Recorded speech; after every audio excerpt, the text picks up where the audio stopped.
Welcome to Divisive Issues, a comic book podcast where we review wacky, crazy, Don't forget Zany. zany, and stuff that all the stuff that is included in today's book, Batman Odyssey by Neal Adams, written and drawn by Neal Adams. Yeah. Yeah, Who are you? You didn't say who you were. I'm not Neal Adams. I'm not Daniel Neal. Damn, you guys took all the credits. And I'm Ryan Lynch. All right, and as I said before, we're reviewing Batman Odyssey, or at least the first 6 issues of Batman Odyssey. It was broken into two miniseries. So we're going to talk about the first one. Wait. This is the end of the first miniseries. Yes. Wait, it ends like that. Yes. What? What? This is That's crazy. so. First, before we get into spoilers, Okay. who would you recommend this book to, Joe? Everyone. It is amazing, right? I want everyone to read this. If you are a hardcore Batman fan, I think this is for you. No, I think it's better if you've never read comics. If you've before. never read Batman, if you think, assume this is how Batman's in the comics all the time. There's no other book except this. It's the only Batman book that This is exists. the one true Batman interpretation. This There is are no complete- others. This has totally changed our view on headcanon. Now this is canon.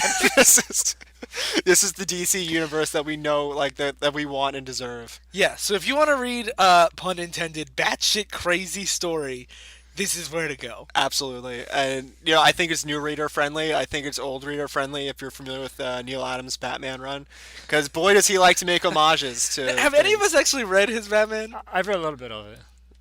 I Besides have for- it, but I haven't read it yet. Or for the record, Ryan has this giant Uber omnibus of every Bat story Neil And Adams this is the one we has chose done. to read. This one. Yeah, Well, because I was going to save it and read it all later, but then you guys were like, let's read this book, so I skipped to the end. well, you two were like this, and I'm like, yeah, why not? Let's do it. Joe didn't even know he was in for it. He was just like, all right. I didn't know. I was just like, let's do it, and here we are on the Okay. podcast, So- doing podcast stuff. So we all recommend this book's crazy, everyone should read it? Absolutely. Question.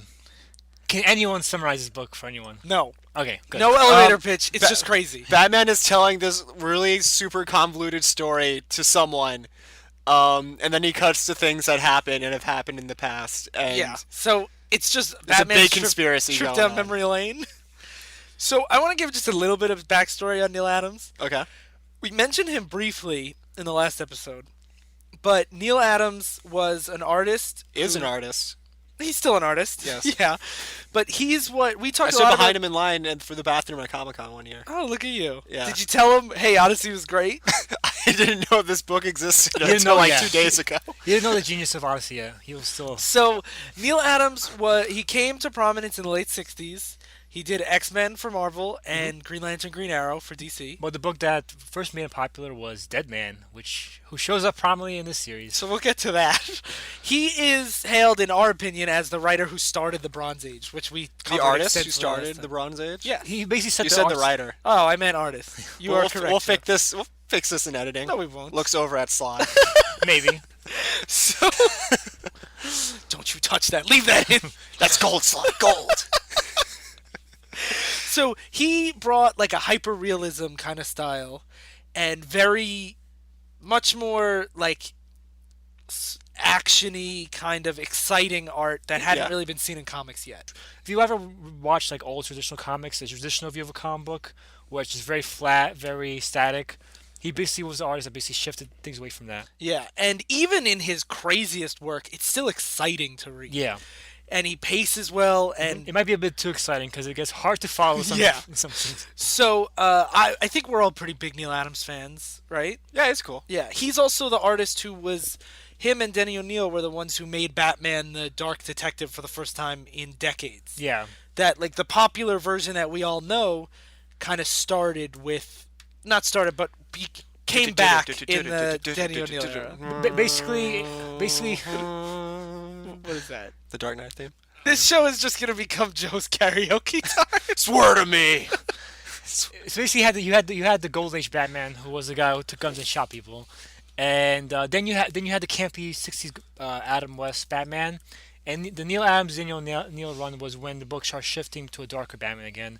It also brought back the Joker, which was huge because the Joker was the character that basically stopped showing up in the books after a while, and he would not be the character he is today if it wasn't for Neil Adams and Daniel Neal's run. It's crazy to think that there was a time when the Joker, like, wasn't being used. Yeah. Take note, maybe. What? Take note, maybe. Yeah. Big note, current writers. So, are you guys ready to get into Batman Odyssey? I am the most ready. So, this was broken into a 6-issue miniseries and a 7-issue miniseries. We haven't read the second part yet. We haven't read. So we are not going to have answers for where this plot goes. I think even if we finish the second part, we're not gonna have any answers. Well, we don't know. Well, I'm and also, excited. Maybe it all comes together with a nice little bow. And whenever I edit these episodes together, I try to clarify for the listeners as much as possible what we're trying to explain. In this episode, we're not doing that. It's going to be because tough. You're going to have the same experience we have, where we have no idea what the hell is happening. Sorry. We'll do our best, but It's not enough. Our best is not enough. I'm sorry.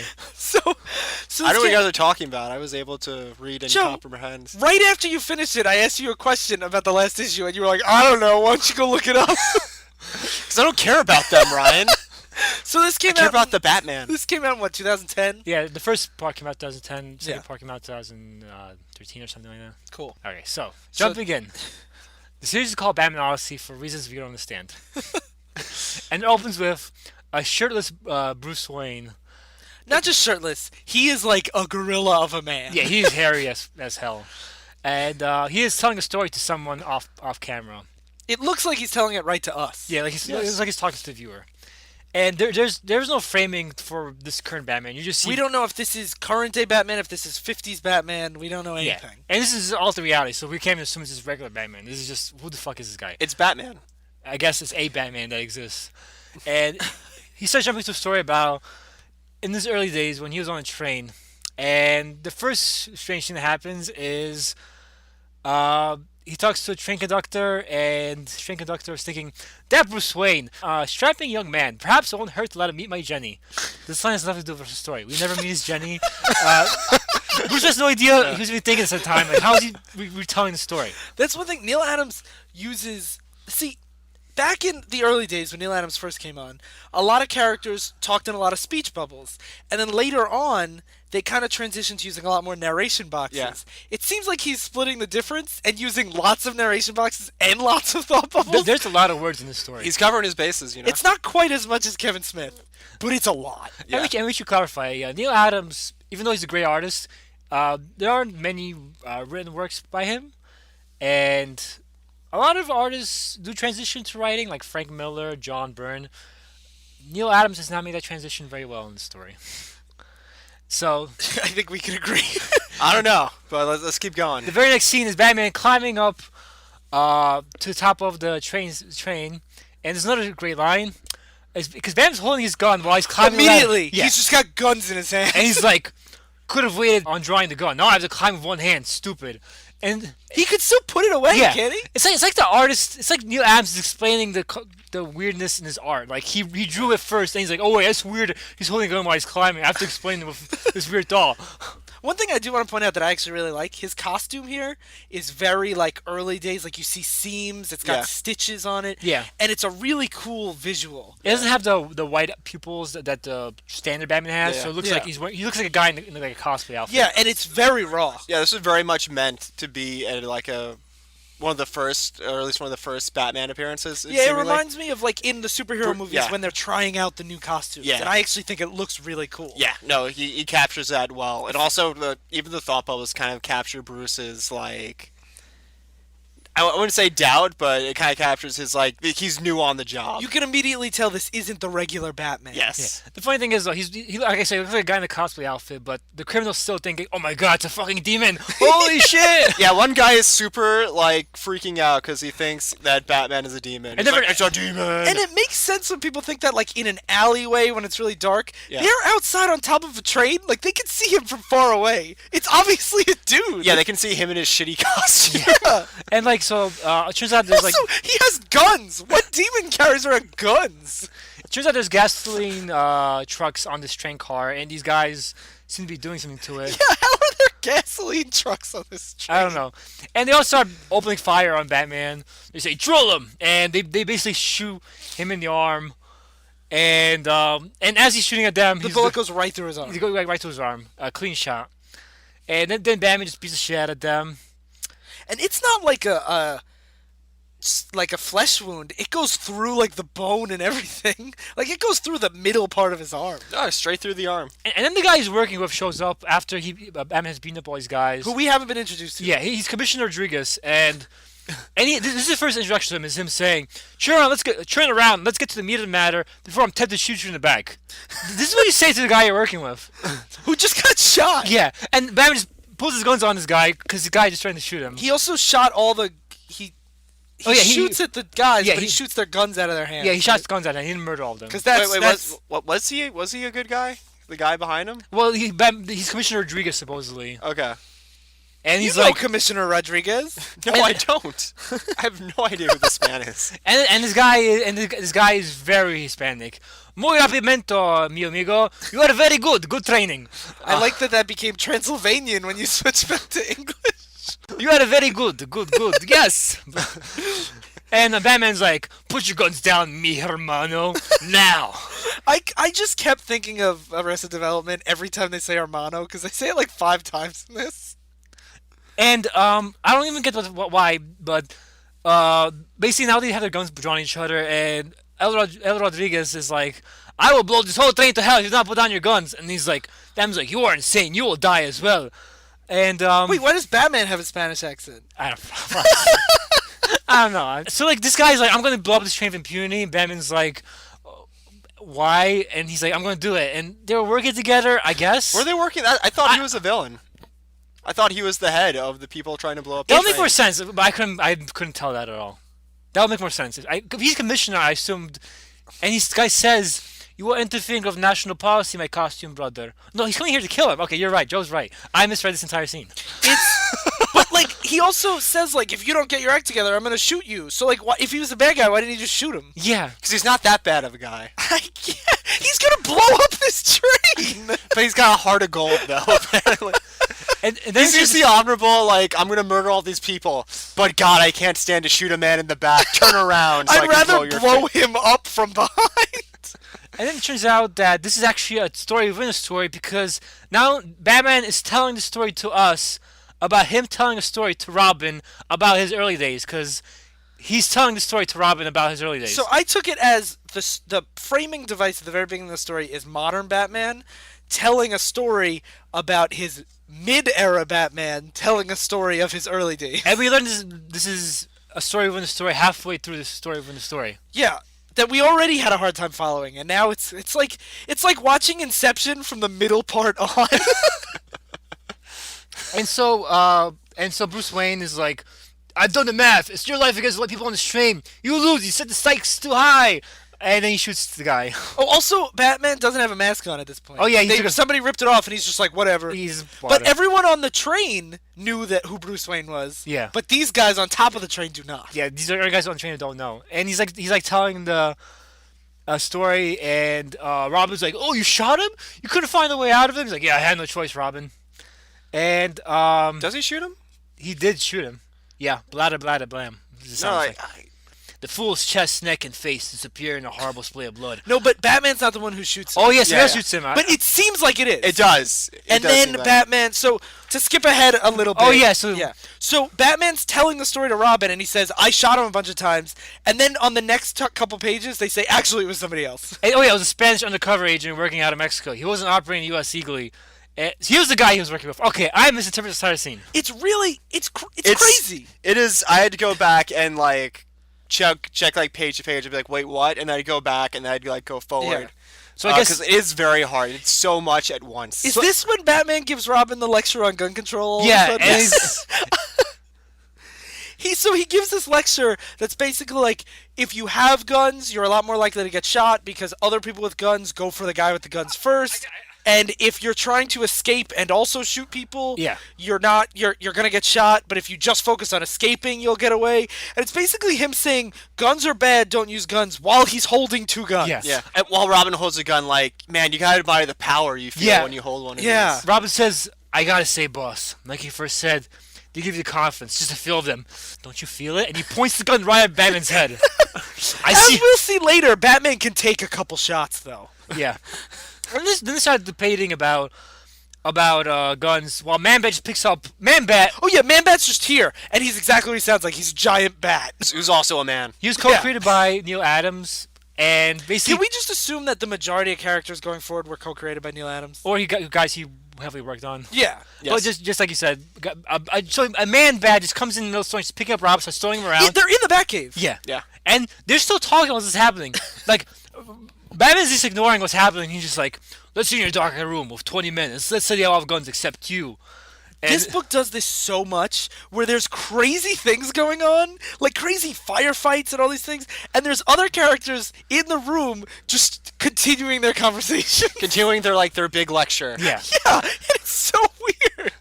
And so basically he says, Batman makes the argument that if you're in the room without a gun, everyone else has guns and they're focusing on shooting, and since you have a gun, you're focusing on hiding, you're more likely to live. And Robin's like, you're right, Batman. Yeah, you're While right. he's being tossed around by Man Bat.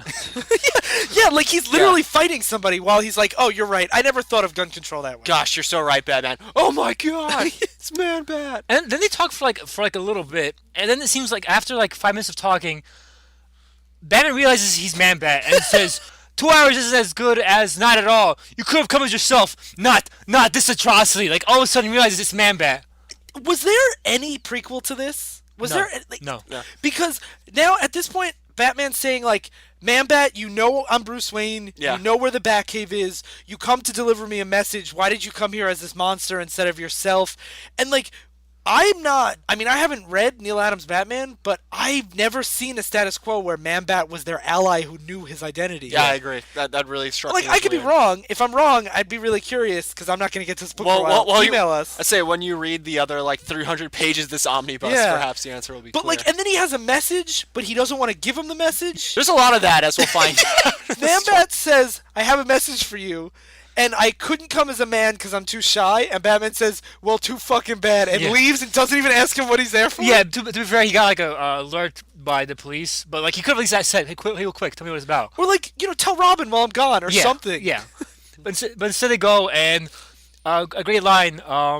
Robin says, "It's a bat. It's a sports car. It's a plane. It's a supercar." And Batman said, "It's more than slick, boy blunder. It's James Bond cubed." And then he goes, "Did you just call me Boy Wonder?" No, boy blunder. And Robin's like, "Oh, thank God you didn't say boy wonder." What the fuck is this dialogue? So much dialogue in this book that I'm like, it's not campy, it's not serious. I don't get it at all. Like, Kevin Smith used a lot of words that weren't necessary. He uses words that don't make sense, and he also seems to have no understanding of like definitions of basic words. Like, later on, we're gonna meet a guy named Trigger, and Batman goes, "Trigger, like the horse?" And the guy goes, "No, Trigger, like the part of the gun." And Batman goes, "Oh." Well, he hates guns so much. But people should be in control of guns and not use them it's because so they'll get shot. So it turns out Riddler's at the Mint, and there's another weird line. Robin's like, "Oh, if he's at the Mint, he can print his own money." And Batman's like, "And spend if he's not coffers. How much can you print? Where can you print it? Can you print it faster than Mint? Best of all, who cares?" So okay, I'm a giant Riddler fan. I had such a hard time following Batman's thought process for this. Can we like kind of talk about the whole riddle stuff We'll get to it as we get in to a it. big? But like, Yeah. I want to just. He talks about he's like, Riddler's at the Mint, and Batman goes, "Too bad we're going to a museum." Yeah. Or go to the pier. He says, Yeah. I don't give a shit about the Riddler." Yeah, he goes, "I don't give a shit." Yeah. And Robin goes, "But at the Mint, isn't that like a really important part where you print your own money?" And Batman goes, "I don't give a shit. We're going to this other place. We have no clues for this other place." He doesn't explain why they're going to this other place. He just goes to this other place, and later on, the cops are like, "How'd you know to go to this place instead of the Mint?" And Batman's like, he thinks to himself, "I don't know. I just got really lucky." My favorite part story during that scene, they're like, Gordon's going over the plans for this strike on the pier. He's like, "Boy, I sure hope Batman's at the Mint since we're here." So were you guys just as confused as I was about Yes. why he goes to the pier? Okay. That's why I was Yeah. to go through it as I was reading it, because I can't explain it right now, because Okay. I can't remember what the fuck it was. So we'll see if we can fill in the gaps. Yeah. But Batman says, like, we're not going to the Mint, and he never explains why. Okay. So while Batman and Robin are heading to the pier, Ubu is another Man Bat. Who's Ubu? Ubu is if you watched Batman Begins or The Dark Knight, Ra's al Ghul, the bad guy, he's Ra's al Ghul's henchman. Now he's a Man-Bat as well, and he's beating the shit out of Kirk, saying, "Don't you tell him about that thing you're going to tell him." And Man-Bat's like, "I didn't. He didn't even let me tell him anyway." And he's like, "Okay, good. It's a good thing." And So Ra's al Ghul, he's actually one of the characters I do want to give a little bit of backstory Yeah. for. He's just like, he's a guy that lives for a really, really long time. He's like a couple hundred years old. he has like pits that make him live forever called And Lazarus. he's these pits that make him live for, actually he's thousands of years old. And he like tries to play chess with the world. And like sometimes he does eco-terrorism, sometimes he does all this stuff. So if his main henchman Ubu shows up, that usually means like there's a big plot in the background. And Ra's al Ghul was created by Neal Adams. Yeah. Yeah. And so Also, why is Ubu a Man-Bat? I don't know. And Why not? So they have a copy of the Riddler's message to the police and says, "Too full of it to eat one bit more. Too loaded you can't order. Time to eat a friendly hint. How about an after dinner?" And everyone thinks he means mint, but it's not what he means. And the actual answer is very confusing. It's water or something. Yeah, right? water. After dinner water. After dinner water, which does not rhyme with order. Oh, Batman says this a bunch of times. He goes, water rhymes with order. And he says it like 5 times. Yeah. It doesn't. It doesn't rhyme with water. It's a different rhyming pattern, right? Which Batman also says 5 different times. So His like explanation of this. So Batman drives off the road, and Robin's like, "Oh my God, we're gonna die!" And Batman's like, "No, we actually have a jetpack installed." This car can fly. Yeah. LOL. And he's like, and Robin's like, why are we flying? Why couldn't we just do it in the first place? And Batman's like, I don't want planes to shoot us down. And what? So planes Batman wouldn't was like, shoot I him down. hate chitty chitty bang bang. I refuse. Batman thinks that planes would shoot him down when they're out at Stately Wayne Manor in the middle of the country, but now that they're in a city, he can fly around. Yeah. And then when they land, when they get to the water, it basically turns to the boat. And Robin says, "This is new. Feels like a cigarette boat." And Batman said, "Unfortunate name, but yeah, same. No, hey, right. I got it. I like it. I love it. It's mine. God." What? What? What was that? I think he tries to write Robin as like this, like what would like a small child say when he's in like a flying car, but it's ridiculous. Also, we've talked about this a little bit before the recording. Mm-hmm. The dialogue is really light and weird. This story's fucking gory sometimes. Yeah. Like, when he was shooting at those guys, There's blood everywhere. there's blood everywhere. Yeah. And then we get to the pier where it turns out, happily, there actually is something going on. And they're kidnapping this guy who they keep calling the Geek. Yeah, and they're also stealing giant Hydrogen tanks. and dinosaurs. Yeah. Dinosaur fought, yeah, like replica dinosaurs. Yeah, giant replica dinosaurs and this scientist guy named the Geek who's here with his daughter and hydrogen tanks. Yeah. And that ends issue 1. And issue 2 has the cover of Batman being shot up to hell. Like, I mean, like a dozen times. Yeah.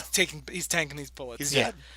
Or is he? And so inside we got another page of the framing device where Batman's talking to the reader, and the guy, the main terrorist, he shoots the hydrogen tank, expecting to explode, but they don't. And he turns to the guy, he says, "Hey, Geek, what happened? I thought you said it was hydrogen. I wanted to blow. Why doesn't it blow?" And the guy's like, "The hydrogen won't blow. It's well safe." "What are you talking about? Hydrogen explodes. The Hindenburg, man, but doom. I should have blown. I pumped a full cup."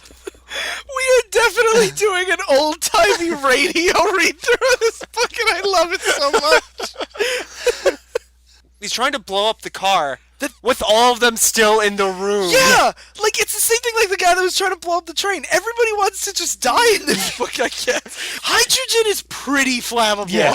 Our own lives be damned, we're blowing up stuff. So then Batman blows up an entrance, and Batman just bursts into the room like the Kool-Aid guy, like Yeah. through the wall. he's like, "Oh yeah, Oh yeah. oh yeah. and the guy's still like, "Where did it blow? What's up with that?" And Batman's like, "They didn't blow because the hydrogen is stored in a process of medical hydride. It's only released in the prescribed amount, you idiots." So, 1, how did Batman know about this? Yeah. 2, how were they supposed to know about this? Second, they spent a whole page explaining why they blow up while they're fighting. Yeah, that's again, they're fighting, but there's people just talking on the side. And then Batman's like, "This is a hydrogen engine, Flood, not the Hindenburg." "But yeah, the oxygen, that should have blown up too. Why?" "Because there's a need of your oxygen. Just about 22%. We'll do it. 22% is what we need to breathe." "What? You're lying. You're shining me, making fun of." "I don't lie, unless it suits me." Yeah, like, no, but doesn't he like whisper It's unless different. it suits me? It's like I don't lie in like big caps, like yelling letters, and then underneath it's like unless it suits me. Unless it suits me. He says it under his breath, like it's as if Batman was like telling somebody like where the hostages were, but he crossed his fingers behind his back. Then the guy is like, kill the hero, and Robin shows up saying, hey, yo, guns, no guns, we got rules, no guns, there's rules, don't kill the hero. But he's not exaggerating. That's the best part. He goes on this long rant about how they have rules against guns when just a couple pages ago Robin was like, I love guns. Yeah. They are so cool. This gun makes me feel like a man. And so Robin and Batman just beating up the shit out of the guys. They secure the nerd, as they call him. The geek, I'm sorry. Sorry, the geek. And the geek is like, I should have brought my daughter here with me. And Batman's like, yes, it was stupid in the extreme. You should have known better. Isn't it the middle of the night? Yeah. Why is the? Do we know why the scientist is here? We don't know. Why is his daughter here? Why do you bring his daughter here? He's there for the car. But, honestly, no, I don't know. Does it say that he's kidnapped? Because if he was kidnapped, that'd make a lot of sense. I don't think he was kidnapped. no, Yeah, I he don't was think it here is either, already. though. Yeah. And you brought his daughter here for no reason. Yeah. And so... Come on, little Susie, we're gonna go see the... No, she has the name, right? What's her name? I don't fucking... Whatever. Let's call her Martha. And so Batman runs right into their guns, and now all of a sudden they can hit him, and they start just shooting the fuck out of him. Oh, I mean, like, he gets hit. And Batman just, like, lets them hit him. Yeah. But then it zooms in on his face, and his whole cowl is dripping blood. Oh yeah, but he says after his first experience, I learned better. I filled my body full of armor and squibs, so people think I got shot, but I didn't. Yeah, so he later on explains Yeah. that sometimes he lets goons shoot him a bunch of times, and he tanks the hits, and then he has, like, fake acting blood blow up, so then he could get up and scare the shit out of him and make, like, the criminal element think he's... like Immortal, invulnerable, yeah. which is a kind of really cool concept. But like, he tanks a lot of bullets, and like, I know this is comics and stuff, but like, bulletproof armor doesn't really work like that, where you could just like deal with it. Yeah. It messes you up, and these guys are using like shotguns. Alright, so now I realize why I was confused before. So, Because this book is ridiculous. so they flash back to the train car, and Detective Commissioner Rodriguez is actually a bad guy, because now he wants to blow up the train. Oh, so they cut back to the train scene. Okay. And then he's like, you should have let them finish their jobs. Now I have to blow up this train. And Batman's like, why? He's like, because I have to. And why do you care? What does it matter to you, rich boy? Stop, you fool! As Batman's trying to stop him. Like, I'm blowing up this train. What's your problem, bro? Is there any segue or like reason why it cuts back here? He's like, there's a part of the story that I don't tell Robin, which is like how he, like how But this... why here? Because he never finished the story. Essentially, it's because he's like lying unconscious, being like lit up with bullets, and he's like, "There's a part of the story that I never don't fucking know. I never finished." To Okay, Robin. because like a lot of times, like you'll have these flashbacks that have parallels to what's going on now, or like you can have reveals that way or establish characters' motivations. But this seems like he's jumping around whenever he feels like. I think it's part that. I think he's trying to establish a parallel. Like, this is the time where Batman, kind of screwed the pooch a little bit Okay. on one of his first missions. It's supposed to imply that like he's, because I don't think they reveal that it's like blood capsules in armor at They this don't point in the until story. after, Yeah, they don't have to. This is before that, so it's kind of like, oh, I really screwed the pooch on this one, getting shot up like with bullets. Here's and stuff. another time I Here's screwed the another pooch. time I screwed the pooch. Okay. As Joe and Ryan were talking, I was trying to read this scene to see why Commissioner Rodriguez wants to blow up the train. You don't give a fucking answer. Of course not. He just wants to give a He's a dick. And Yeah. so Batman beats the shit out of him and unhooks the trains, but the passengers are still underneath the gas. I actually love this part. I think this scene This is hilarious. awesome. And Batman comes in saying, "Oh, get the fuck out of this train," basically. And He goes to pull the fire alarm, yeah. and they're like, "Don't do that. We can see you're doing that. We Yeah. know it's not a real There's fire." no fire. Is he a vampire? yeah, they're like, "Oh, is he a vampire?" And the guy that says, "Oh, Bruce Wayne, he should marry my daughter," he's like, "Sir, calm down. Like, I know this is a bomb, but you're scaring people like costume of Yeah, yours." he bursts through the wall, and he's like, "You guys gotta move, there's a bomb!" And he's dressed like Batman, and they're like, "You're an insane man." The only thing that could be better if he had the bomb over his head, like in the 1960s. Some days you just can't get rid of a bomb. And they have the people talking, and they're like, "What does he want us to move? Why don't we just move to the next car? What, and give up my seat? I'm staying right here, buddy." So how does Batman convince them to move? And he takes out his guns and says, "Go to the next car, I'll blow your brains out. Move now." And he starts firing wildly! He's on the fire while the train. I'd be like, oh my god, the vampire's got guns! Oh my lord, he's a murderer! Killer, he's a killer! Get out of my way!" They all start yelling. I think this is awesome. This is one of my favorite scenes. And Oh, it's it's so obviously good. like he's missing wide purposely, but like he's just shooting wildly in this train Keep in car. mind, a train car is not big. Yeah. Like firing, like And bullets missing ricochet. is not. Yeah, Yeah. the bullets ricochet, and when you stand up in a train, you are almost at the ceiling. Yeah. And so, like, everyone runs away except this old lady who's like, "I thought if I scrunched down real small, perhaps you wouldn't notice me. It's my legs, you see. I really can't run like those people, so I'm gonna stay here and die." I added that last part, but basically what she's saying. Yeah. She's like, "Oh my goodness, you know my name. I'm a detective." Yeah, Batman calls her name is Ruthie, and Batman calls her name because apparently he's the world's greatest detective. Yeah. Well, he was here as Bruce Wayne earlier. And Yeah, she's- but he's going to notice this one old lady. yeah. He's Batman. It's true, he's the world's greatest detective. Yeah. Has anyone seen The Joker, by the way? And she's like, "Oh, my heavenly days. That's what we were trying to avoid." "Oh, what's that?" "Your heavenly days, Rufy." They pause to talk like this. Yeah. I love that, though, because she's just so old. She's like, it's like that classic old lady, like, what did you say? Like Chocolate! chocolate! And so the train explodes. Well, and he grabs her and they he jump out grabs the her. window. He grabs her and jumps out the window, and the train explodes. Everyone else is safe. Well, it's not out the window. He gets, like, the train split in half. He gets thrown through the opening okay. of the train. Either way, he saves the lady. And so the guy who says, "You should marry my daughter, Bruce Wayne," is now like, "You did this, you monster! I will kill you!" And they're explaining like, "But he didn't. He just saved our lives by chasing us out of the train." He's like, "No, he blew up the train. He blew up the train." Honestly, though, I could see why he thinks that. Yeah. And he's like, "Monster!" And he starts shooting at Batman. He shoots him right in the arm. So- He shoots him in the exact same place where he had the bullet hole. Yeah, he says the bullet goes right through the hole yeah, from before. Yes. Which is such a crazy thing to yeah. happen. He says, "Incredible coincidence. It's so damn funny." As he passes out, that Yeah. he got shot right there. Now it cuts back to naked Bruce Wayne telling us the story. Yeah, and then as he's telling the story, we go back. Then we jump back to Bruce Wayne. Then we jump back to the time where he's with Robin fighting Yeah. these guys, and he's about to get shot in the face. And the guy's like, "Do it! Go ahead, shoot him in the face!" "But it's Batman! You gotta finish it! Shoot him right in the face!" This is when he explains the blood packs. Yeah. Yeah.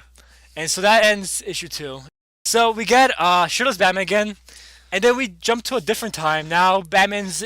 I don't know. This is actually after the train, which I didn't realize the first time I read this. Yeah, and wow, does he throw a temper tantrum. Batman's like, "I hate this, I hate this, I hate this, I hate this." Bull! Bull. Oh, and Ralph was like, "Oh, very nice lead." And Batman's like, "Bull." Yeah. This is the first of, I think, 3 or 4 temper tantrums that Batman Yeah. throws, where he just goes, "I hate this, hate, hate, hate, Batman hate." is so pissy in this Yeah. book. Yeah. And Alfred is just like, oh, get over it, you puss. Alfred Yeah. is not fazed by anything in About- this whole book. Alfred says, "I must say, you've gotten quite shy lately, sir. Can't say that I like it." And Batman says, "Go to hell, you freak." I did not make that up. That's what he says. Oh, Master Bruce, it's so nice to talk to you for so long. Fuck you. Alfred is just so indifferent to Yeah. like his suffering, and Bruce is like, "Go to hell, you asshole! I got shot." Then we jump back to the time where he's about to get shot in the face. And so these guys are debating who's going to shoot Batman in the face. Like, they're talking like, "You want to shoot him in the face? You want me to get credit?" "Okay, no, you shoot him in the face." "No, I'll shoot him in the face." Right, this is the smartest I've ever seen random goons be in like in a Batman comic. Yeah. To be like, let's shoot him in the face. Great idea. But what's You funny should do is that they actually do it. They shoot him right in the face. Yeah. And Batman's like, "Man, this sucks getting shot in the face. That really hurt." Like, But he whispers, "Alfred Pennyworth." And it makes a plastic bulletproof shield lower over his face and then raise so that they don't notice that he had the shield. I didn't even notice that the first time I read it. I thought, like, he just got shot in the face. I'm like, wait, what? That would be so funny if he just gets killed in the middle of issue 3. I wouldn't be surprised. He got shot so many times in the story so far. The story fakes out his death so many times.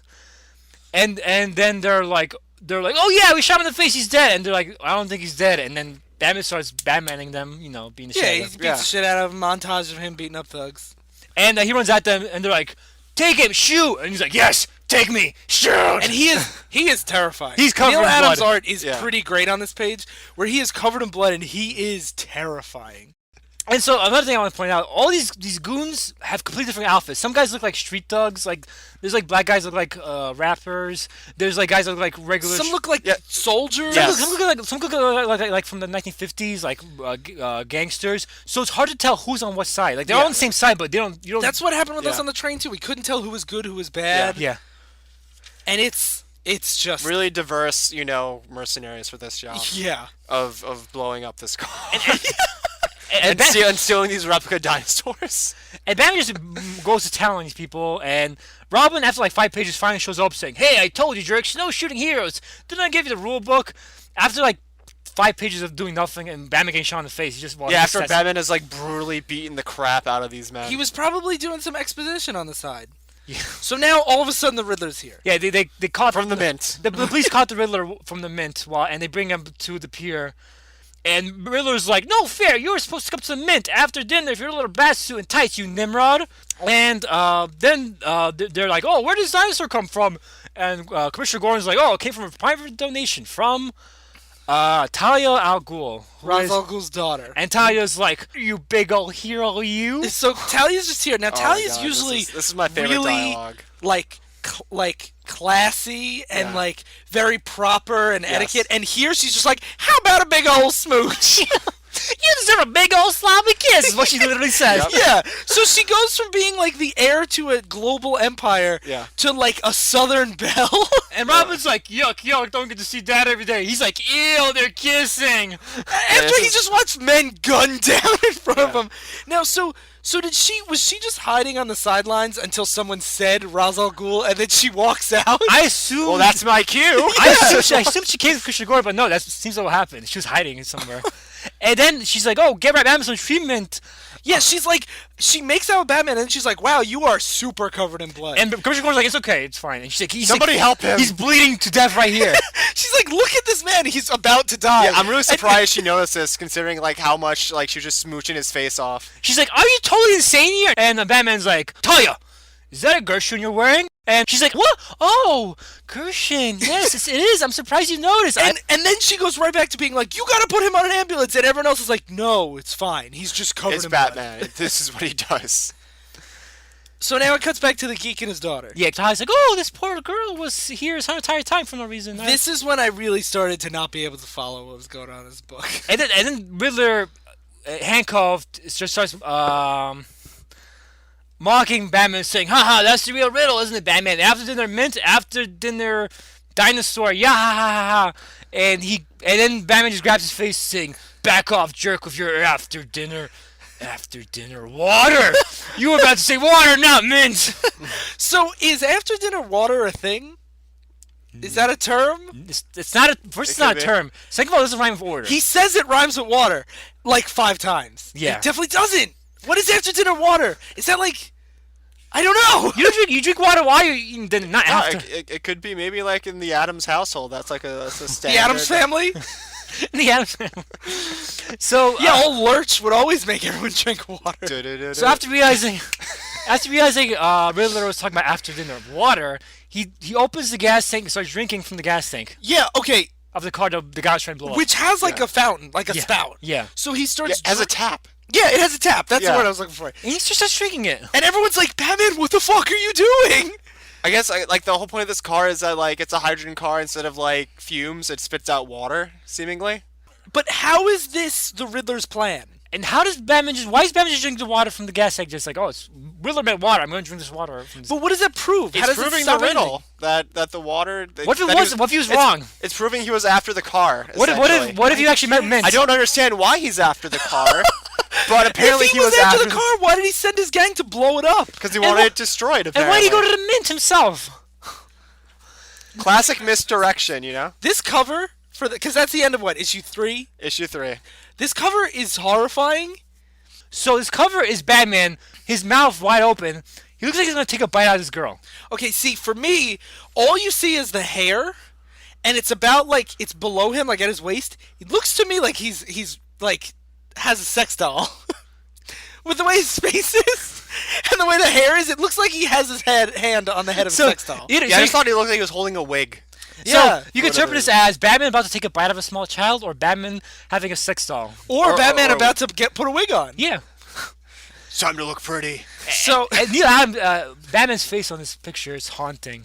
yeah. It's haunting. So it's this is one of the most influential comic artists of all time, and that's what he does now. And when I talk about Adams' work being hard to follow, like if you just zoom this picture out of it, you could tell it's the little girl he's holding or whatever. But it's It's like super zoomed in for no reason. yeah, and it's very weird. So It's such a even the way he structures these issues. There's like no usually issues end with like some sort of closure or something or a cliffhanger. This issue starts as if like they just ran out of space and just ended it here. In the actual single issues, It's more like a commercial break than an actual issue. In the single issues, all it does is just paste like copy and paste to be continued on the edge of the page. Because like the page that end of issue 3 is Batman saying, "This man is not the Riddler. His name is Reuben Irons." Then next, Who is Reuben Irons? Is he a character that we're supposed to know? I don't fucking know. And then then issue 3 begins with Issue 4. Issue 4 begins with Riddler saying, "Reuben, what?" We're supposed to immediately know what he's talking about. There's no recap or anything. Yeah, and this came out a month after. Yeah. No, I love this. So it's almost like he wrote like a graphic novel, and then it's like, let me just put this out as like single issues. Yeah. That's how it reads. It does. So I don't know how he figured out this guy was Reuben Irons. And here he calls him Reuben Blades, by the way. Yeah. Reuben Irons to Reuben Blades in span of one issue. I'm getting really hungry. I could go for a Reuben right now. We're going to. Oh, this is one of my other favorite scenes in the book right here. Riddler's like, how are you gonna prove I'm this guy you're talking about? And he's like, I still just have to have a face off. And he pulls off. He rips off his mask. And it's Nick Cage on her. Yeah. And It's actually John Cena. and Reuben Irons Blades looks exactly like the Riddler. Yeah. So he takes off his face, and it's the Riddler's face underneath it. What a twist! And we don't even know who Reuben Blades is. No. That's the biggest problem with this story is we don't know what the Riddler looks like. So it's just another guy. And also, we don't know who Reuben Irons is, Yeah. so I guess that's him. Yeah, And like then- this is like we have no context for what these people look like. So after he It's like he rips off the mask and it's like the Joker or like it's Penguin or And it's someone with like so- a distinguishable facial Yeah, feature. so- It's just he goes from some guy being to some other guy. And they look very similar. Like they look like Riddler and Riddler. So somehow when Batman rips his face off, it makes the handcuffs fall off? No, Batman's like, did anyone search this man? Apparently not, because not only is he not handcuffed. He has a gun and a bomb on his person. Gotham's finest. Gordon's really slacking tonight. And he throws the bomb at the little girl. And then Batman throws his batarang to block the bomb. And then he's like, oh, you blocked the bomb, but can you block my gun? And he shoots the little girl after Batman deflects the bomb. You know, I just want to mention something later on that they bring up that somebody says the reason why he knows that it's Reuben is because Reuben's a serial killer and the Riddler would never try to kill a child. Yeah. So he's like, that's what gave him away. He wasn't enough in character. But he already ripped his face off before he did that. So what? And then It would be great if that was the Riddler. He's just trying to rip off this guy's face. I know. No, you know what would have been really great? If he goes, you're not really the Riddler. Red herring. and then the dad's like, you let her get shot. How? But you're Batman. And Batman's like, what? What? She's... And really, Reuben's like, shot. It's so weird. Yeah. Everyone's just making noises. Yeah. No, I actually like this concept a lot of, but you're Batman, you're supposed to save everybody. Yeah. And like, there's a Hitman issue with Superman does this so much better. But this, like, it's so bizarre I that... have a hard time believing that something does something better than this one. But any sort of This is emotion perfect. that we're supposed to have, like, Batman's already told this guy, like, your daughter shouldn't be here. Get her out of here. Why did you bring your daughter here? You're an idiot. And then the daughter gets shot, and the guy's like, Batman, this is your fault. And, like, it's definitely not Batman's fault. And Also, the cops didn't search this guy's gun. And so, Riddler just starts, Rubens, whatever the fuck, just starts beating the shit out of Batman, saying, hero, jerk hero. And Batman's like, you dared to continue to exist. So we got all these Rubens, we got all these heroes. Yeah. I really want a sandwich right now. And Batman's like, I hate the breath in your lungs, the ground you walk on, and the space you foul with your presence. And then Rubens kicks him. Yeah. He's like, the great Batman, know what I did? You shot a kid, you scum. Scum! Stay with me. I didn't make that up. He says, scum. Yeah. And Commissioner Gordon's like, oh, you're going too hard on this Batman. You know, you should stop. And then Commissioner Gordon, this guy just shot a kid. Yeah. Yeah. And he's like, stop. I will not stop. I will take the spit on scum to hell. So Batman really wants to kill this guy, and Yeah. he beats the ever-loving shit out of him. I will rip his soul beating heart from his Yeah, worthless body. he destroys this man while saying the most overly dramatic things you could ever think Yeah. of. Yeah. I will send your criminal soul to the deepest depth of hell. Yeah. These are not things that Sly is making up. These Yeah. are things that are on the page. Of course. And so meanwhile, they're trying to get the girl some safety. And Commissioner Gordon's like, and Commissioner Gordon's now trying to fight Batman. Because the girl actually wasn't killed by the Yeah. bullet. And She's just Batman, wounded. and he says, you can't She's kill him. real. She's like critical condition, pretty Yeah. much. Yeah. And Batman, Commissioner Gordon's like, you can't kill him. And Batman's like, killing him is too good for him, and you know it. He needs killing. Killing's too good for him, so that's what I will do. Yeah. And so Commissioner Gordon's like, I'm gonna beat the shit if you don't stop, Batman. And then very casually, Batman's like, you won't do it. And he's like, I will club you, you murderous monster. And Batman's like, you'll never make it, Jim. And then Commissioner Gordon's like, you gotta try. Do it, bitch. Go ahead. I just see you try. And then right in the nick of time, it turns out the girl is gonna live. And everyone's happy, but Commissioner Gordon turns to Batman and says, you were going to kill him. And Batman says, was I? And I love this scene so much because it's like, yes, you were going to kill him. Definitely were. You said I'm going to kill him. Not only am I going to kill him, but like, try and stop me, Jim. Go ahead. and Robin's like, Commissioner, can I cop a lift from you? Yeah, it's like Robin is now super uncomfortable. Yeah, he's like, can I please go home with you? I need to talk to you about stuff because I'm questioning myself and the person I live with. So he goes, and Talia's at the pier, and still at the pier, waiting for him. And A lot of characters just fall out and fall in. Like, you mentioned Robin being just gone Yeah, for 5 yeah, pages. yeah. This happens all the time. Like, Talia was there, and then she just was not anywhere. Not in any Yeah. panels, just nowhere. Well, she had to go to the pier. yeah, Yeah, so apparently. She had to go check on her daddy's dinosaurs. and Talia says, you're not keeping your mind on the real enemy, and he's like, who is the real enemy? And he's There's like, been no hints at a bigger plot. yeah. So they come back to Alfred and Bruce Wayne after the train. No, is it after the train? I don't fucking know anymore. Whatever. I don't. No, this is... Oh, God, what is this? This is later on in the evening. Oh, this is late on the evening. Okay. Yeah. So it looks exactly like the after the train, but it's late on the evening of the pier. Yeah. And They jump a lot. So pretty much the chronological order is we have the scene with the car and the girl being shot. Then it's the pier. And then it's Batman and Alfred with Deadman showing up. Yeah, so Deadman's here now. He's Yes. a ghost who possesses people. Yes. He's a good guy. that's how you know it's the modern day. It's after the pier because Robin's here. Yeah. And then Deadman shows up, and Deadman's a guy who's dead, who inhabits people's bodies. He was the first guy. He was the first major work that Neal Adams really did. So Deadman is invisible unless he's inside a body, I guess. Yeah. And he's yelling at Batman while he's basically like, imagine the movie Ghost with Patrick Swayze. That's pretty much Deadman Yeah, right now. that's a perfect And way he's to like, put it. and he's yelling at Batman. Tell him. I'm telling you to tell him, idiot. Ah! I love Deadman here because I feel like he's just like an extension of the reader. Being like, tell him what's going on. Somebody tell him. Somebody tell us what's Yeah. going on. Yeah. What is happening here? But Deadman, throughout this whole book, condescends to everyone. Is like, you guys are such idiots that you can't see the big picture. And like, what is the big picture? Someone please tell me. And Deadman can have bodies, and if he wanted to tell Batman, he could just tell him. Yeah. Like he could just make. What? Why can't he just? He possesses people later, Yes, he does later. and he doesn't explain anything when he does it. And Alfred suggests he knows a little bit about what's going on, saying this is not the first gambit. And Batman's like, well, so what is going on, Alfred? And Alfred's like, I can't tell you. I have a vow to your father. Yeah, I forgot about that. Yeah. What? Yeah. And he's like, ha! My father! Ha ha! Swore to secrecy! Ha ha! Such a thing!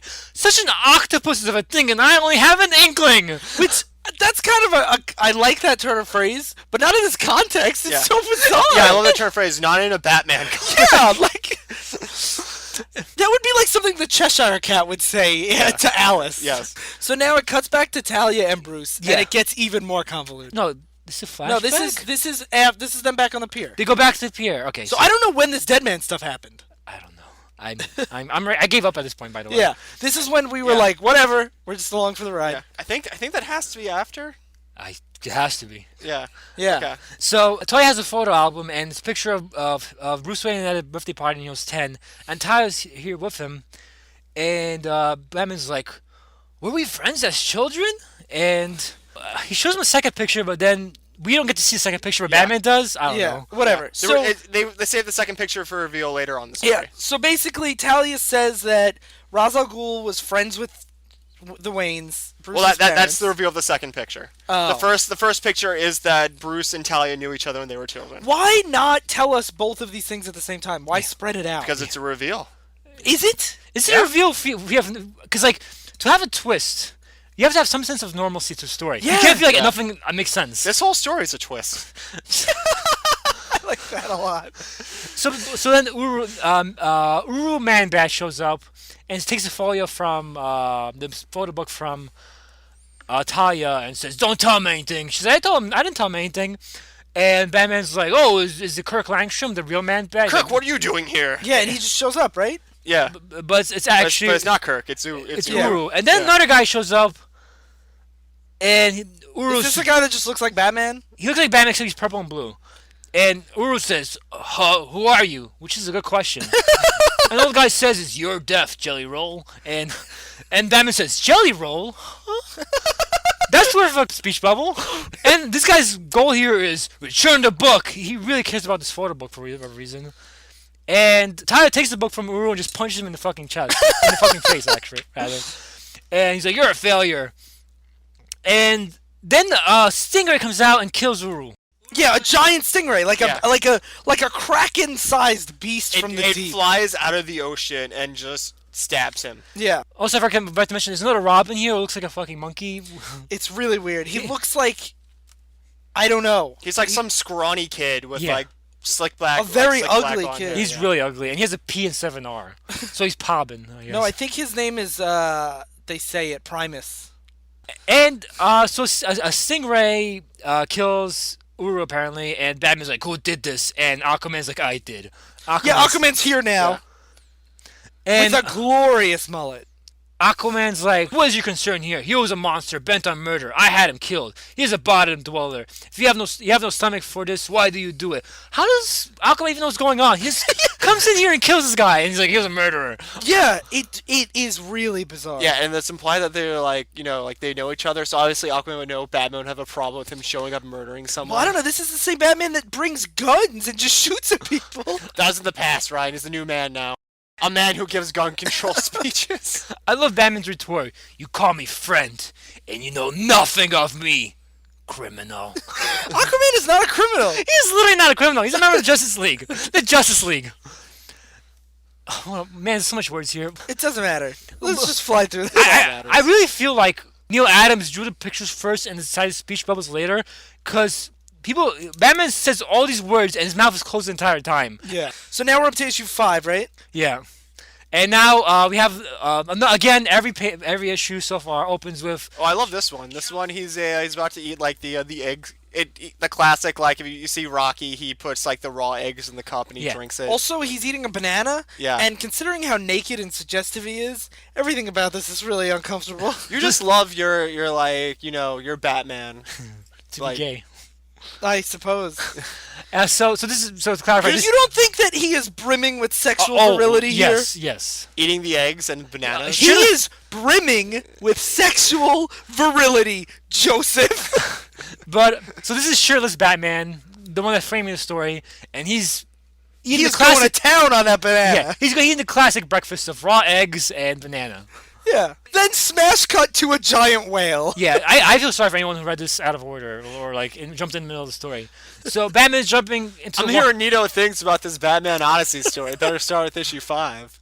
So Batman's My God, there's a whale in this comic. So Batman's underwater looking for Uru, and Aquaman's like, "Yeah, you can stop.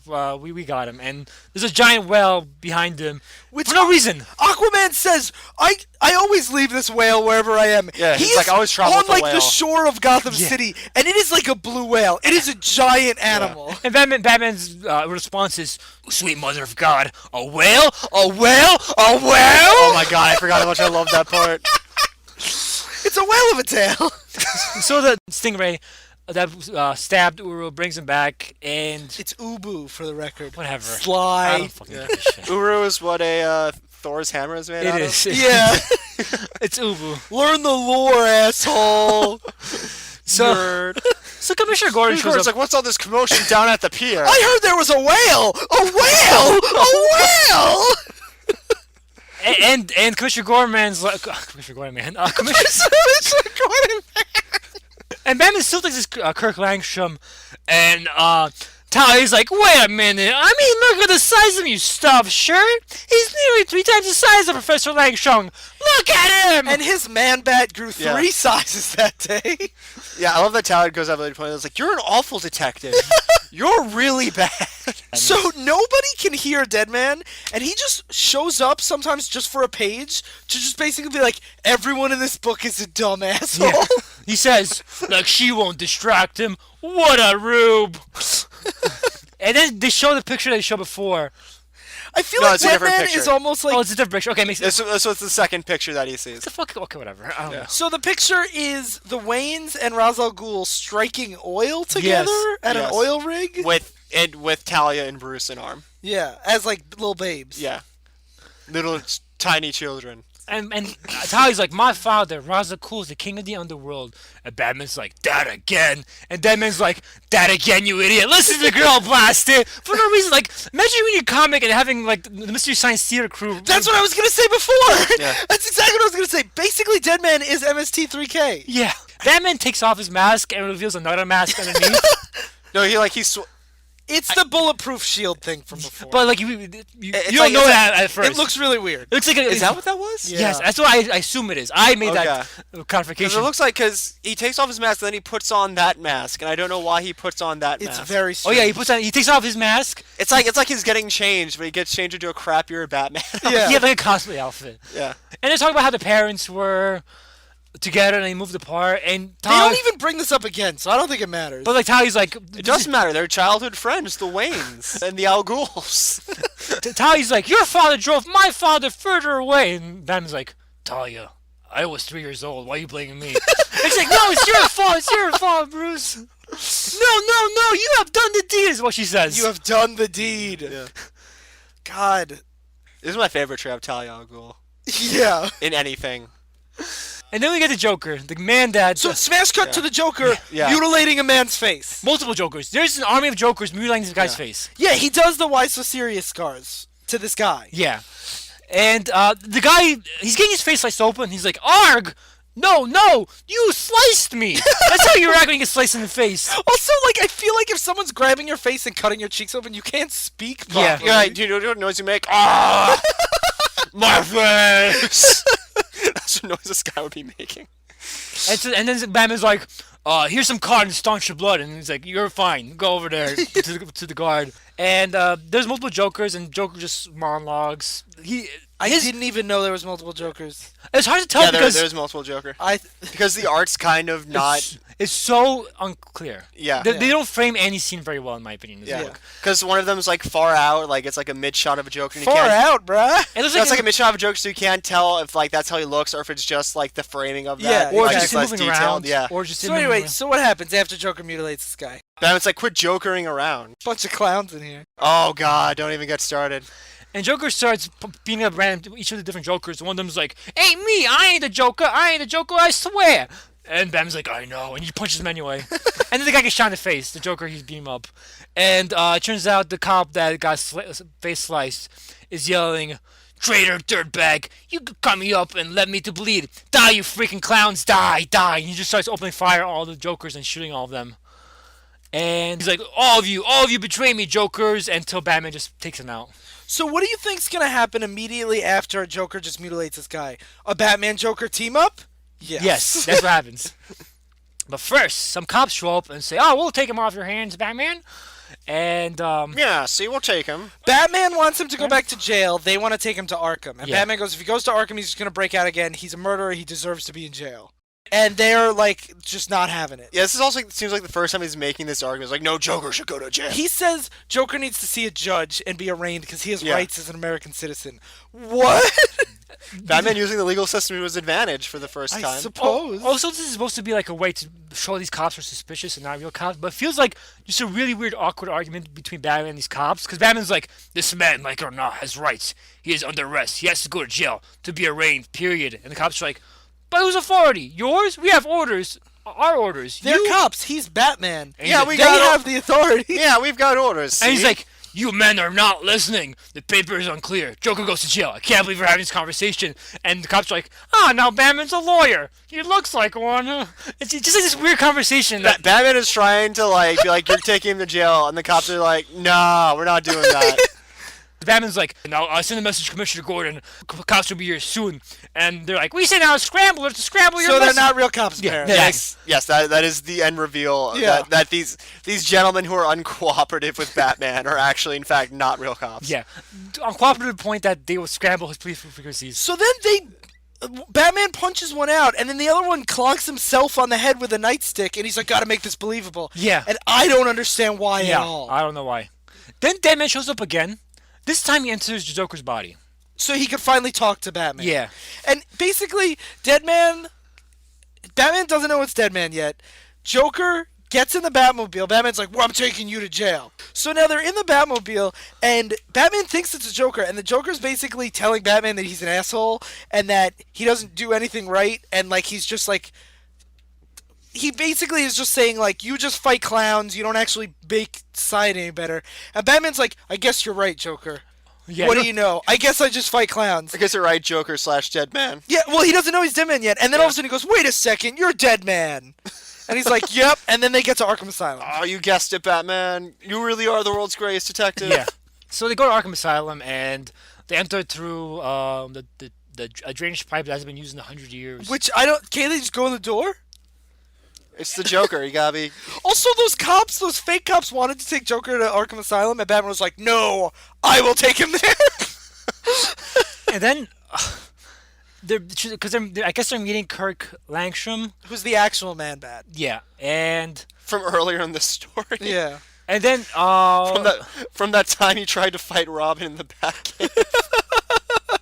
and so, Deadman assumes he's his friend, but Kirk just goes crazy, starts being shit at Batman once he shows up. Yeah. And Kirk's like, wow, oh, brother, this is high. This surge is high fight. Oh, yeah. Oh, yeah. Yeah, this is Man-Bat Macho Man Randy Savage. Oh, yeah. That's actually what Deadman says as he enters into Man-Bat. And then as he leaves Joker's body, Joker... Starts running away. Yeah. Because he's like, oh, He's like, what the fuck's going on? oh, I'm in Arkham. Nice of you to bring me back here. I guess I'll run away now. Wait, he doesn't even run away. He just walks away saying, oh, I guess I gotta leave now. And he just leaves. Batman's like, okay, bye, Joker. Where's Joker? Yeah. Where's Joker? And then Deadman... apparently, being in Man-Bat's mind is worse than being a Joker. He's like, I can't handle it. I can't handle it. Oh, yeah. So he leaves, and Man-Bat turns back into a person. And he goes back to Joker. So what was the point of Joker being free for 5 seconds? I don't know. What's the point of any of these things?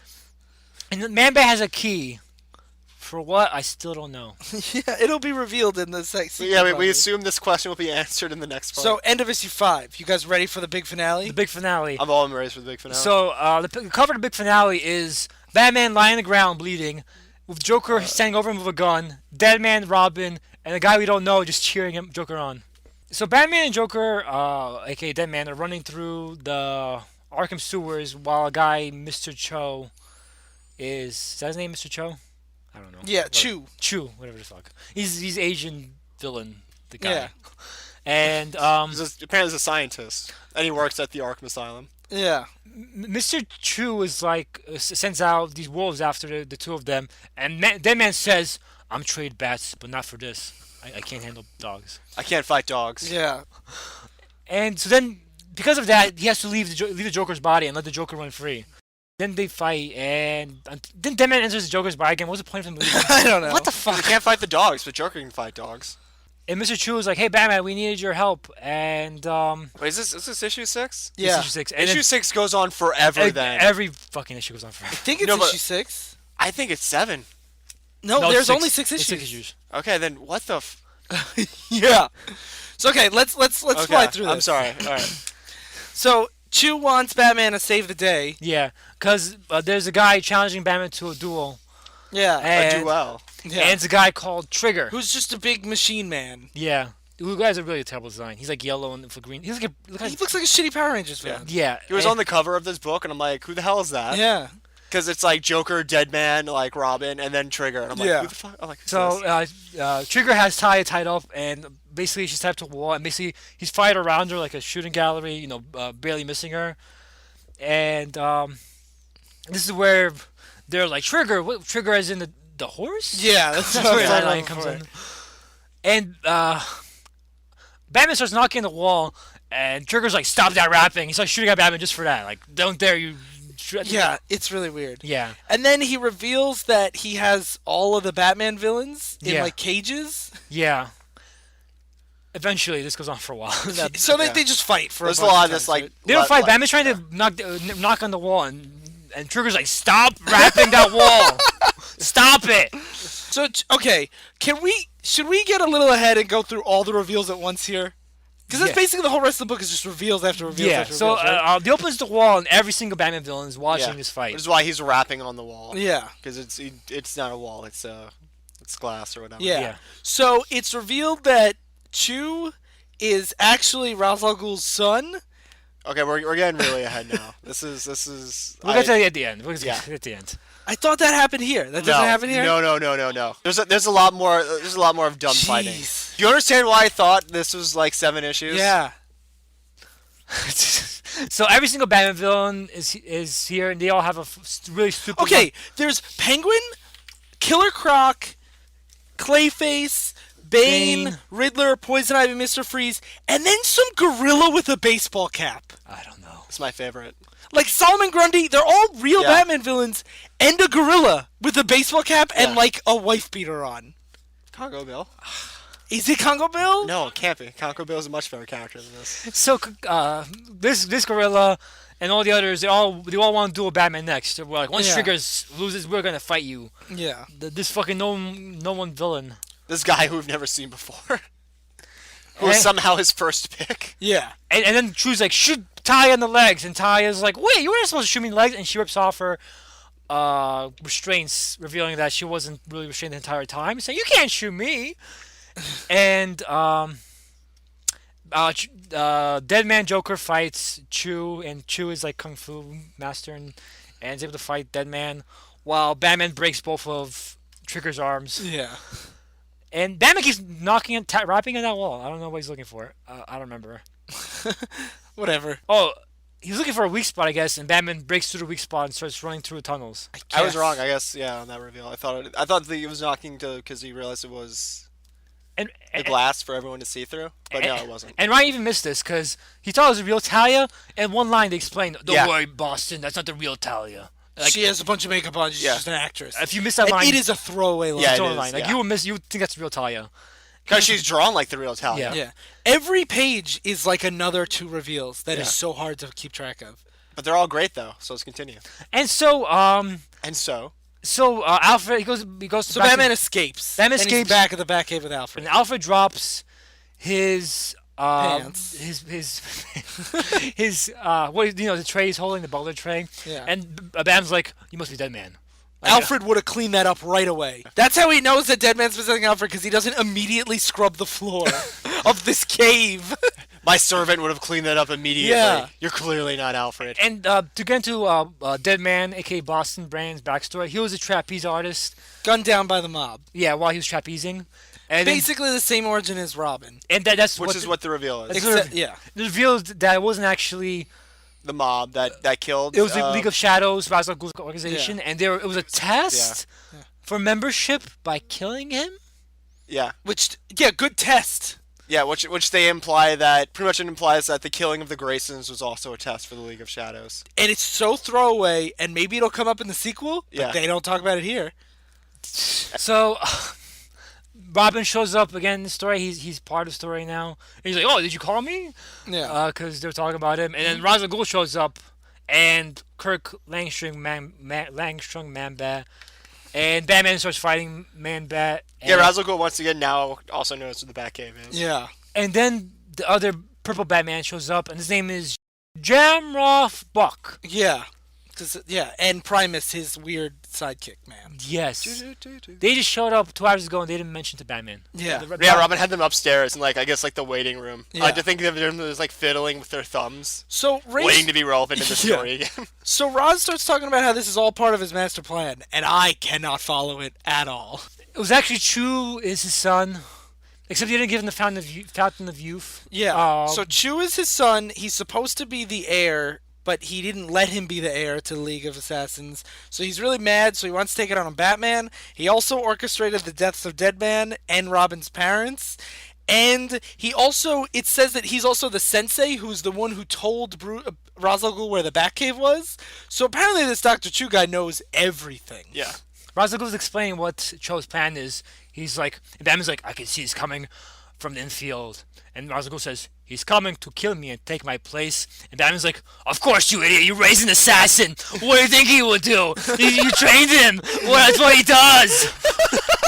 And Ra's al Ghul's like, but it was I who... You can't be that stupid. This whole book is people just yelling at each other how stupid they were. Of course this hydrogen doesn't explode, idiot! This whole book is just us.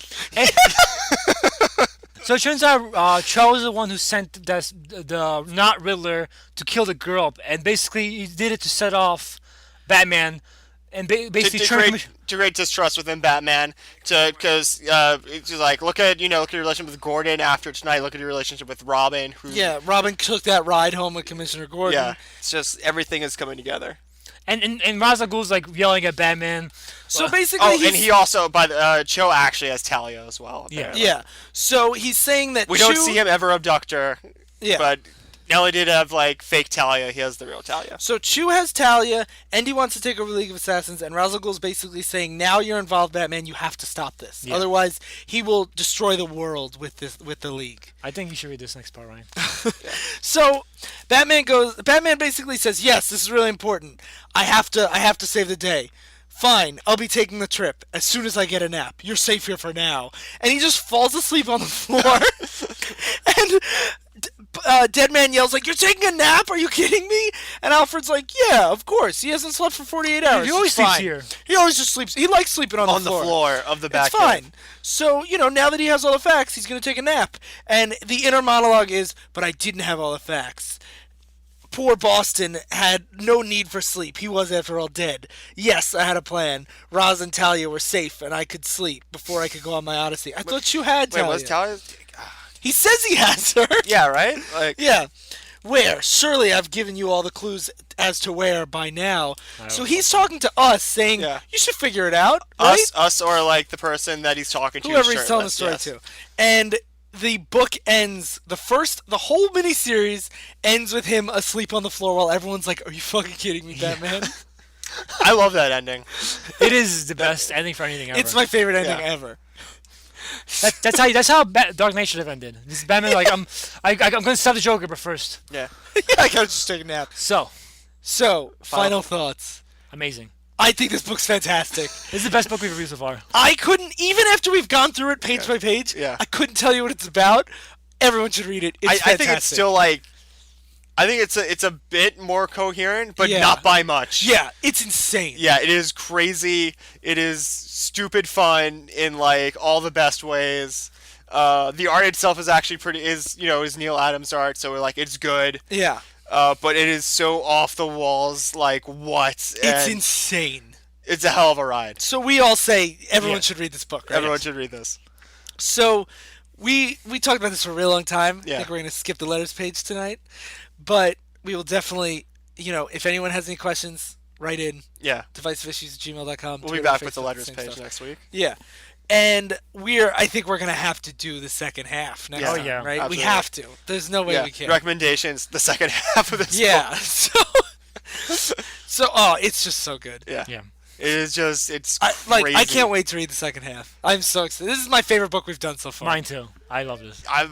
It's hard because, like, I've read most of the books we've read before this. This I read, like, 15 minutes before we started this podcast. I'm just like, what? Yeah. You have to know. You have to settle and let you know if it's a classic. This is the first book that, like, we've all read for... No. There have been a few. Rise and Fall of Arsenal. Yeah, I feel like this is definitely one of the few that we hadn't read before Yeah, we decided exactly. to do it. And I read it last night before bed. Me too. And I woke up this morning and I really thought, like, did I actually read that or was that a manic fever dream? Because So- this book is a manic fever dream. Yeah, I also think we should save recommendations for after we finish this saga. Yeah. Okay, let's So start. very much make this a 2-part episode. Yeah. Oh, it's so good. Especially You're all idiots. We're all idiots. Especially given Neal Adams' iconic history with DC, with the character, with just comics in general. Yeah. He did so much behind the scenes work to get like writers and artists more rights and better Yeah. pay and unions, and He's a great guy. he's a great dude. And like he's done so much for the comic industry. He is like, I would put him up there with like Stan Lee as someone who's defined comic books. I would too. And then he writes a book like this that is so crazy. To be fair, Stanley has written some crazy stuff in recent years too. Absolutely. Yeah, but this is like, This is crazier than anything. Stanley has especially ever done. because like this is the thing that I love the most about it. It was supposed to be a 13-issue series. DC broke it into a 6-issue mini and a 7-issue mini. So that means that there has to be a bunch of people that when Odyssey Volume 2 launched, which is the next issue, which we haven't read yet, went to the store and said, "Oh, there's a Neal Adams #1. I'm gonna go buy this," having not read the first volume. Yeah. And that, I can't imagine what that's like. Oh, God. I almost wish that I had just read the first issue of Volume 2 first, just to see what it would be like. This is just... Oh, it's wonderful. We joke. This is my favorite Talia al Ghul. Give me a big sloppy kiss, Batman. The Like, Southern Belle Talia. Like I feel like she's so, like you said, she's like a classy, like refined lady. Like I don't know where some of these portrayals come from. and for he the made the character. character. I Him know. and Danny O'Neill made the Yeah, character. that's the crazy part of this is I have no idea where some of these portrayals come from, but I love them. I actually saw on Amazon, like people were defending this, giving this like good reviews, saying you guys are too hard on it. If you imagine it as just a Neal Adams, Daniel O'Neill Batman, it makes perfect sense. Now, however, we haven't read that. Yeah. I've read a little bit of it. It's not this. no, nothing is this. This is unique. This is a unique Oh, specimen. this is beautiful. This is what Batman should be. Yeah, this is everything that I want from Batman. This is what the new Batman movie should be. Oh, Fuck Batman and Robin. Fuck Batman vs Superman. Fuck all that shit. This is a new status quo.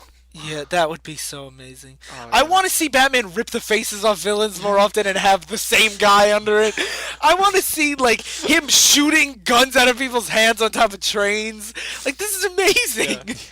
I will give him credit. He goes out of his way to not have Batman actually like kill anyone with the gun. It's mostly to disarm. What did he? But like, why would Other you? people kill people. Why would though, you with the bring gun. a gun for the intention of disarming people with it? That's crazy. For the He's not- intimidation, He's for- not. He's not fucking John Wayne. for the power you feel in your hands, I which is still guess. one of the most like weird things when Robin's like, "Man, having a gun makes me feel really strong and powerful." I'm also. I have to say I'm a giant fan of the Sly Crapper Radio Hour. Yeah. Because we like to take turns, but I really want to know what you guys think. If you guys Yeah. just want Sly to do all these voices, write us or tweet at us Tweet at us. because I think it's great. We did. We had plans to switch off issues, and then we just called an audible, Yeah. and we are like, "No, Sly's gonna do this." Oh, because it's wonderful. Oh my god, this is. I can't wait to finish the story and Yeah. then like research because I'm not gonna like out of fierce voice. I'm not gonna really research this. Oh yeah, I'm But- just going right Yeah, in. I can't wait to finish it and then research the crap out of it. I'm the one who knew the most about the series, and I only knew all the stuff I know went from part 1. See, I know I think in part 2 he rides a dinosaur and fires a machine gun. Oh my god. But I'm not sure. Oh my god. Don't get my hopes up, Ryan.